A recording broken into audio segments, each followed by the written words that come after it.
जब भी हम कोई जेल तोड़ने वाली मूवी देखते हैं तो हमें लगता है कि ये फेक है, क्योंकि कोई इंसान इतनी आसानी से जेल कैसे तोड़ सकता है। लेकिन सच्चाई ये है कि जेल तोड़ने की वो मूवीज़ अक्सर सच्ची कहानियों से इंस्पायर्ड होती हैं। आज आपको दिखाते हैं कुछ ऐसे ही मुजरिम जिन्होंने आसानी से जेल तोड़ने में कामयाबी हासिल की। नंबर 5, फ्रैंक अबंगनेल की स्टोरी कुछ लोग जानते होंगे, क्योंकि इसके बारे movie catch me if you can में बताया गया है। जब उसे पकड़ा गया था तो उसे 12 साल की जेल की सज़ा हुई थी। पुलिस ऑफिसर जो कि उसे जेल ले जा रहा था, वो उसे जेल पहुंचाने वाले पेपर्स ही भूल आया था। फ्रैंक ने इस मौके का फ़ायदा उठाया और गार्ड्स को मना लिया कि वो एक अंडरकवर पुलिस ऑफिसर है जो कि सरप्राइज विजिट को जेल में आया है। अगर आपने ये मूवी देखी है तो आपको पता होगा कि फ्रैंक वेल एजुकेटेड था और वो गार्ड्स को मना पाया और कामयाबी से उनके सामने ही जेल से निकलकर फरार हो गया। नंबर 4, टेड बंडी अमेरिका की हिस्ट्री के सबसे खतरनाक सीरियल किलर्स में से एक था। उसे पकड़ लिया गया, लेकिन तब तक उसने 30 से भी ज़्यादा कत्ल कर दिए हुए थे।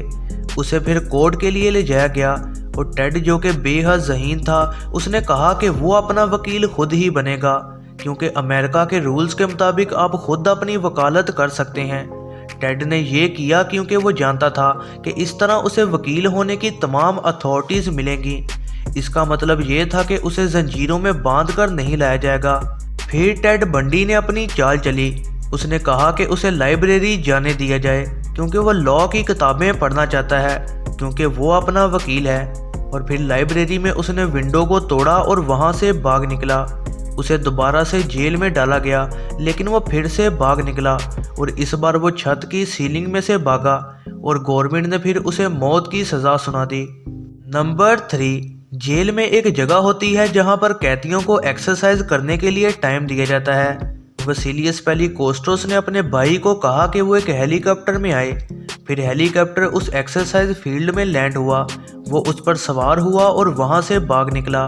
फिर उसे 2 साल बाद दोबारा पकड़ लिया गया, लेकिन उन्होंने फिर से ऐसा ही किया और एक बार फिर से हेलीकॉप्टर के जरिए जेल से भाग निकला और तब से आज तक उन्हें दोबारा कभी भी नहीं पकड़ा जा सका। नंबर 2, सोबिबोर डेथ कैंप ऐसे डेथ कैंप्स में से एक था जो कि नाजीज ने बनाया था ताकि वो यहाँ पर यहूदियों को मार सकें। सोबिबोर का कैंप यूक्रेन में मौजूद था और वहाँ पर सिक्योरिटी बेहद टाइट थी। अलेक्जेंडर साशा एक रशियन ऑफिसर था जो कि नाजीज ने कैद कर लिया था। उसने बाकी सारे कैदियों को अपने साथ मिलाया और प्लान किया कि वो कैंप में मौजूद तमाम नाजी ऑफिसर्स को मार देंगे। उसने ऐसा इसलिए किया क्योंकि जब ऑफिसर्स ही नहीं रहेंगे तो नॉर्मल यूक्रेनियन गार्ड्स को कोई ऑर्डर देने वाला नहीं होगा और वो डर कर भाग जाएंगे। फिर तमाम कैदियों ने एक दिन हर एक पर हमला करना शुरू कर दिया और एक एक करके तमाम नाजी ऑफिसर्स को मार दिया। वो इसमें कामयाब हुए और ये हिस्ट्री की सबसे बड़ी जेल ब्रेक्स में से एक केस है जिसमें 400 से ज़्यादा कैदी भाग निकले थे। नंबर 1, मिचेल वॉयर ने रोज़ के इस्तेमाल की चीज़ों के ज़रिए जेल से भागने की कोशिश की थी। उसने पुराने पनीर का इस्तेमाल करके चाबी बनाई जिससे जेल का दरवाज़ा खुल सकता था। उसने एक साबुन को काट के गन की शक्ल बनाई ताकि वो पुलिस वालों को डरा सके।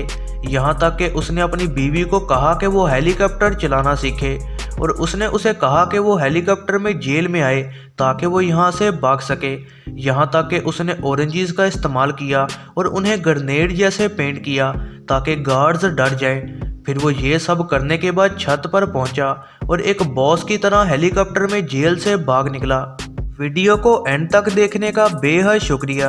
तो ये थी दोस्तों आज की वीडियो। उम्मीद है आप सबको पसंद आई होगी। ऐसी ही नई वीडियोस के लिए चैनल पर बने रहें, सब्सक्राइब करें और बेल नोटिफिकेशन को ऑन करना ना भूलिएगा।